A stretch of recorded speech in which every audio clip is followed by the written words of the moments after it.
There's two underlying principles to the whole process. The first is it's up for each city to define its own culture, to come together to talk and decide what the culture of that city is. And secondly, what are they going to then use that culture for? What step change or step changes can they bring about by having a city of culture where the media spotlight and also all the national arts institutions and things will be focused on that city for 1 year. Yeah. Well, we know the project is transformational because of it came out to Liverpool because I saw exactly what happened there. And I put the idea to government, to why didn't we just do this ourselves every 4 years rather than waiting for the European capital culture to come along.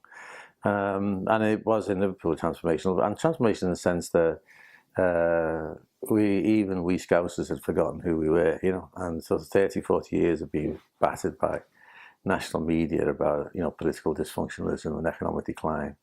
It puts a kind of a collective sense of despondency around cities. And what culture can actually do is sort of shake everybody and say, hang on a minute, let's remember how we got here, who we were, who we are, and where we can go in the future. So having seen that impact on Liverpool, it seemed a kind of an obvious step to try and do something every 4 years across the UK. Yeah, well, I think it was important, for me as chair of the panel, actually to be the continuity of them all, see them all, and it's been really, interesting, exciting. I mean, I'm not saying that the journey from Swansea to Paisley overnight was the best, but that's the kind of thing you take on, don't you? So. It's the independent advisory panel. So I've just said to all the cities, like I said to your guys this morning, is that it's a two-part exam. So the paper one's already in, that's the submission. So that's in now, being marked, so they can't change the answers. And the second stage is the oral, the formal presentation in December. And these visits are a kind of an informal part of the process, just for some of us to get a better feel for the places and also to get a view of the people and see how the city's coming together.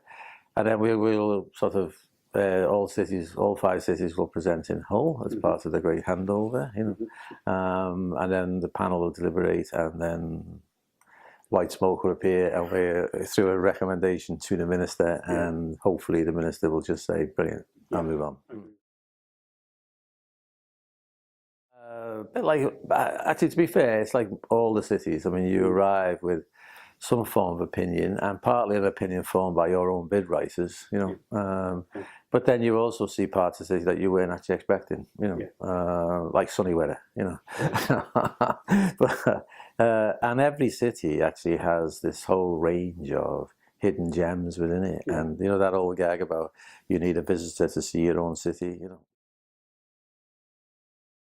Yeah, and in terms of your thing about visitor economy, I mean, in Liverpool, 2008, £2 billion a year, 2016, £4 billion a year, and a lot of that is because people saw what the city had to offer and came and see it.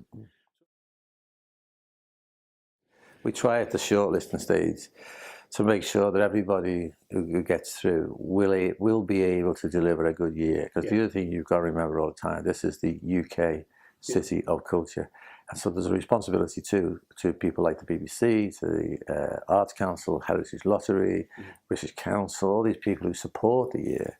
We've got to also make sure that each one of those cities is capable of delivering a good year for them.